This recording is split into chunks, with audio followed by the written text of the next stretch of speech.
Hello students, आज हम पढ़ेंगे फिक्स्ड बायस के बारे में, जिसे बेस बायस के नाम से भी जाना जाता है। So I hope you are ready with your pen and paper. So without wasting much time, let us start this video. तो पिछले वीडियोस में हमने डिफरेंट कॉन्फ़िगरेशन देखे ट्रांजिस्टर के, जैसे common collector, common ammeter, common base. ये सारे जो कॉन्फ़िगरेशन थे उसमें हम डिफरेंट बैटरीज यूज करते थे ट्रांजिस्टर में, जैसे कि हमने यूज करी थी VEE battery, VCC battery, VBB battery, emitter, collector और बेस के लिए। प्रैक्टिकली देखा जाए तो ट्रांजिस्टर के अंदर सिर्फ और सिर्फ एक ही बैटरी का यूज करना होता है। ये तीन बैटरी का हम यूज नहीं कर सकते। तीन में से सिर्फ और सिर्फ प्रैक्टिकली एक ही बैटरी का आपको यूज करना होता है। अब सिर्फ एक ही बैटरी का यूज करना है तो अब हमें क्या करना पड़ेगा? अब हमें ये जो ट्रांजिस्टर है उसका बायसिंग करना पड़ेगा। यानी बायसिंग ऑफ ट्रांजिस्टर क्यों नेसेसरी है? Because with the help of three batteries we can not run the transistor. एक ही बैटरी का यूज करके हमें ट्रांजिस्टर को चलाना है, जिसे हम बायसिंग कहेंगे। बायसिंग के बहुत सारे टाइप है, जैसे कि कॉमन एमीटर बायस हो गया, कॉमन बेस बायस हो गया, कॉमन कलेक्टर बायस हो गया, वोल्टेज डिवाइडर टाइप बायस हो गया। तो ये सारे बायसिंग में से ट्रांजिस्टर का हम पहला बायसिंग पढ़ने वाले हैं, जो कि है फिक्स्ड बायस, जिसे बेस बायस के नाम से भी जाना जाता है। तो ये बात क्लियर हो गई क्यों बायसिंग ऑफ ट्रांजिस्टर जरूरी है। ठीक है, तीन बैटरी नहीं यूज करनी, सिर्फ और सिर्फ एक ही बैटरी यूज करनी है। और जनरली ये जो बायसिंग ऑफ ट्रांजिस्टर है उसमें हम इनपुट साइड की ही बात करेंगे। ठीक है, अच्छा, तो सबसे पहले तो सर्किट डायग्राम देख लेते हैं। तो सर्किट डायग्राम में कुछ नहीं है, सर्कल बनाते हैं। ये एनपीएन ट्रांजिस्टर का सिंबल बना दिया। ये हो गया कलेक्टर, बेस और एमीटर। एमीटर को ग्राउंड किया है, यानी ये कौन सा कॉन्फ़िगरेशन है? Common ammeter. ठीक है, करंट की डायरेक्शन आपको मालूम है, पी से एन की साइड, एमीटर की साइड हम बनाते हैं। ठीक है, अच्छा, बाकी का डायग्राम बनाया नहीं है, आउटपुट साइड बनाया नहीं है। क्यों? हम बायसिंग कहां करने वाले हैं? हमेशा इनपुट साइड ट्रांजिस्टर की। ठीक है, अब हम क्या करेंगे? अब हम एक बैटरी यूज करेंगे बायसिंग के लिए, जो कि होगी वीसीसी बैटरी। ये सपोज करते हैं पॉजिटिव टर्मिनल है। ठीक है, अब यहां से करंट आया तो कुछ करंट यहां पे गया, कुछ करंट यहां पे गया। ठीक है, तो ये कुछ करंट का डायरेक्शन कुछ ऐसे होने वाला है। ठीक है, अच्छा, बाद में हम क्या करेंगे कि ये जो वीसीसी बैटरी है, पावर सप्लाई है, वो पॉइंट और ये जो बेस है, दोनों जो हमारे पॉइंट्स है उसके बीच में हम एक रेजिस्टेंस आरबी कनेक्ट करेंगे। ये रेजिस्टेंस बेस के साथ कनेक्ट किया है, इसलिए हम इसे आरबी बोल देंगे। अब ये जो आरबी रेजिस्टेंस है बेस का, उसका वैल्यू हम बहुत ही ज्यादा हाई रखने वाले हैं। ठीक है, और जो कलेक्टर के साथ जो रेजिस्टेंस कनेक्ट कर रहे हैं आरसी, उसका वैल्यू हम बहुत ही लो रखने वाले हैं। अब ऐसे करने का कारण क्या? कारण ये है कि जो बेस होता है वो साइज में पतला होता है, that we know very well. ठीक है, कलेक्टर सबसे बड़ा, एमीटर मीडियम साइज।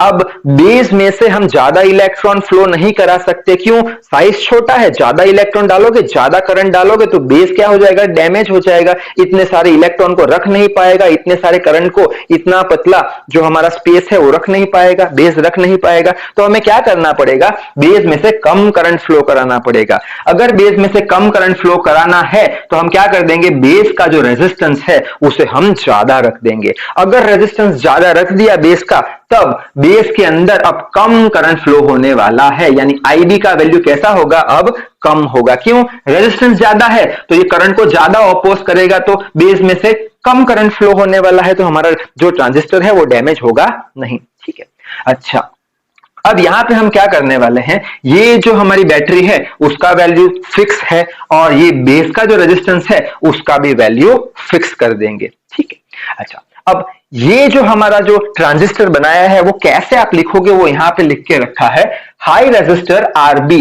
बोला ये कौन सा हाई रेजिस्टर? इसका सपोज कर लेते हैं 500 किलो ओम जितना हाई है, और ये सपोज करते हैं 5 ओम या 5 किलो ओम लिख देते, इतना कम है। ठीक है, so high resistor RB is connected between VCC supply and base. ये जो आरबी हाई रेजिस्टर है वो वीसीसी सप्लाई और बेस के बीच में कनेक्ट करी गई है। ठीक है, विच डिसाइड्स द बेस करंट। अब ये क्या डिसाइड करेगा? रेजिस्टेंस ये बेस में से कितना करंट फ्लो होगा वो डिसाइड करेगा। क्यों? ज्यादा रख दिया आपने रेजिस्टेंस तो बेस करंट कम जाएगा, फिक्स हो जाएगा। यानी बेस करंट कैसा हो जाएगा, यहां पे लिख लेता हूं मैं, बेस करंट कैसा हो जाएगा, अब कांस्टेंट हो जाएगा या फिर बोल दो फिक्स्ड हो जाएगा। क्यों फिक्स्ड हो जाएगा? वीसीसी का वैल्यू फिक्स, आरबी का वैल्यू फिक्स, सो वीसीसी में से जो आईबी आ रहा है, बेस करंट आ रहा है, वो फिक्स हो जाएगा यानी कांस्टेंट हो जाएगा। ये फिक्स हो जाएगा इसलिए हम इसे फिक्स्ड बायस के नाम से जानते हैं। और बेस बायस क्यों बोलते हैं? क्योंकि बेस पे हम एक हाई रेजिस्टेंस लगा रहे हैं, इसलिए हम इसे बोल देंगे बेस बायस। ठीक है, अच्छा लिखा है value of VCC and RB are fixed, so base current is fixed, base current is fixed means IB is constant. वो देख लिया हमने। ठीक है, अब हम क्या करेंगे कि फिगर को अगर ऑब्जर्व करें तो यहां पे जो वीसीसी पोटेंशियल है, वीसीसी पोटेंशियल है, वो दो भाग में डिवाइड हुआ है। कैसे दो भाग में डिवाइड हुआ है तो देख लेते हैं। तो सबसे पहले हम यहां पे एक कैसे ऐसे ही समझाने के लिए बना रहा हूं, यहां पे एक लाइन बना देता हूं। यहां से जब आईबी करंट जाएगा, ठीक है, तब ये रेजिस्टर के अक्रॉस पोटेंशियल ड्रॉप कितना होगा हमें मालूम है, आई आर जितना। ठीक है, ये इसमें से बेस में से कितना करंट जाएगा, आईबी जितना, ये रेजिस्टेंस कितना, आरबी। ठीक है, तो इतना पोटेंशियल ड्रॉप हो जाएगा। वीसीसी पोटेंशियल दे रहा है, उसमें से सपोज ये 10 वोल्ट दे रहा है, सपोज ये 10 वोल्ट दे रहा है, उसमें से यहां पे कितना पोटेंशियल चला जाएगा, 5 वोल्ट चला गया, यानी 5 निकल गया। ठीक है, और दूसरी जगह कहां पे, दूसरी जगह ये जो दो पॉइंट है, ये जो दो पॉइंट बेस और एमीटर, उसका भी कुछ पोटेंशियल ड्रॉप होगा जिसे हम VBE बोलते हैं। तो यहां पे एक लाइन बना देते हैं, इसे लिख देते हैं VBE। इधर कितना पोटेंशियल ड्रॉप आएगा, इधर मैं बोलूंगा -5 पोटेंशियल ड्रॉप आएगा, यानी दिया कितना 10 और पोटेंशियल ड्रॉप दो स्टेज में कितना मिला, -5 यानी -10, सो 0 पोटेंशियल हो गया। यानी कि ये जो वीसीसी पोटेंशियल है वो दो भाग में, यहां पे एक डिवाइड हो जाएगा और यहां पे एक डिवाइड हो जाएगा। ठीक है, अच्छा अब आप बोलोगे आउटपुट साइड की क्यों बात नहीं करी, आउटपुट साइड में भी तो एक रेजिस्टेंस है, इसका भी पोटेंशियल ड्रॉप ICRC के बराबर होगा, लेकिन ये पोटेंशियल ड्रॉप निग्लिजिबल होगा कंपेयर टू दिस। क्यों? क्योंकि यहां पे R जो है, R का वैल्यू बहुत कम है, R का वैल्यू बहुत कम है, इसलिए ये जो पोटेंशियल ड्रॉप है ये बहुत कम हो जाएगा compare to this potential drop IBRB, इसलिए ये निग्लिजिबल है, इसलिए हमने यही साइड कंसीडर करी है। तो यही चीज मैंने यहां पे लिख के रखी है, VCC is equals to 2 divide में बटा IBRB प्लस VBE। ठीक है, अच्छा अब हमें तो बेस करंट जानना है कितना है, तो बेस करंट को सब्जेक्ट बना दो, VCC minus VBE divided by RB, ये आपका इंपॉर्टेंट इक्वेशन हो गया। ठीक है, अच्छा अब स्टेबिलिटी की बात करें तो स्टेबिलिटी के लिए ये इक्वेशन आपको याद रखना है। स्टेबिलिटी हमने डिटेल में पढ़ा था पिछले वीडियोस में। बीटा यानी क्या, करंट गेन, ये भी हमने देखा था, DIB बाय DIC। ठीक है, अब यहां पे DIB यानी क्या, change of base current, change, D यानी change, IB change of base current, वो कितना होगा, तो चेंज ऑफ बेस करंट हमने क्या बोला, IB तो कांस्टेंट है। क्यों कांस्टेंट है, VCC फिक्स करके रखा है, ये RB फिक्स करके रखा है, तो IB कैसा हो जाएगा, कांस्टेंट हो जाएगा, यानी चेंज होगा नहीं। DIB यानी चेंज ऑफ IB, चेंज होगा नहीं, तो ये 0 हो जाएगा, 0 यानी नीचे का टर्म पूरा 0। तो स्टेबिलिटी जो है फिक्स्ड बायस की वो कितनी हो जाएगी, बीटा प्लस 1 हो जाएगी। सपोज करते हैं करंट गेन जो है हमारा 65 है, 65 प्लस 1 करोगे तो कितना हो जाएगा, 66, कितनी स्टेबिलिटी हो जाएगी।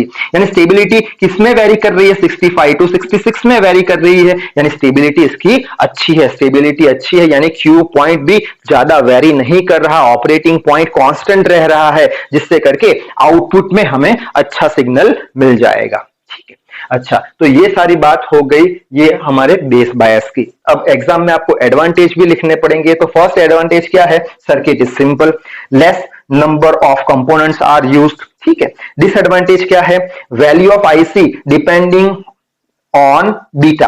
ठीक है, बीटा यानी क्या, करंट गेन। अब IC यानी कि हमें तो आउटपुट में सिग्नल चाहिए, ये हमारा हो गया आउटपुट साइड। ये हमारा IE करंट तो बनेगा नहीं, क्यों नहीं बनेगा, बेस किया हुआ है, तो आउटपुट साइड में कौन सा करंट बनेगा, IC करंट बनेगा। ये IC किस पे डिपेंड करता है, तो ये IC डिपेंड करता है करंट गेन पे डिपेंड करता है।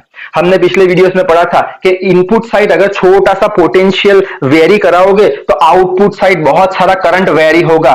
बीटा टाइम्स करंट वेरी होगा। ठीक है, तो ये आईसी किस पे डिपेंड करता है? करंट गेन पे डिपेंड करता है। इसका मतलब अगर आपने ये जो ट्रांजिस्टर का कॉन्फ़िगरेशन चेंज किया, तो यहाँ पे लिखा है so if transistor is change, transistor का कॉन्फ़िगरेशन चेंज हुआ। ये कौन सा है? कॉमन ए मीटर है। सपोज आपने कॉमन बेस ले लिया या कॉमन कलेक्टर ले लिया, तो क्या हो जाएगा? इसकी स्टेबिलिटी चेंज हो जाएगी, इसका क्यू पॉइंट चेंज हो जाएगा, क्यू पॉइंट चेंज हो जाएगा। अगर क्यू पॉइंट चेंज हुआ तो आउटपुट में हमें अच्छा सिग्नल मिलने वाला नहीं है, जिससे करके ये बायसिंग का यूज होता नहीं है। तो यहां तक आपको एग्जाम में आना है। इस वीडियो में बस इतना ही। So till then read hard, work hard. Thank you very much.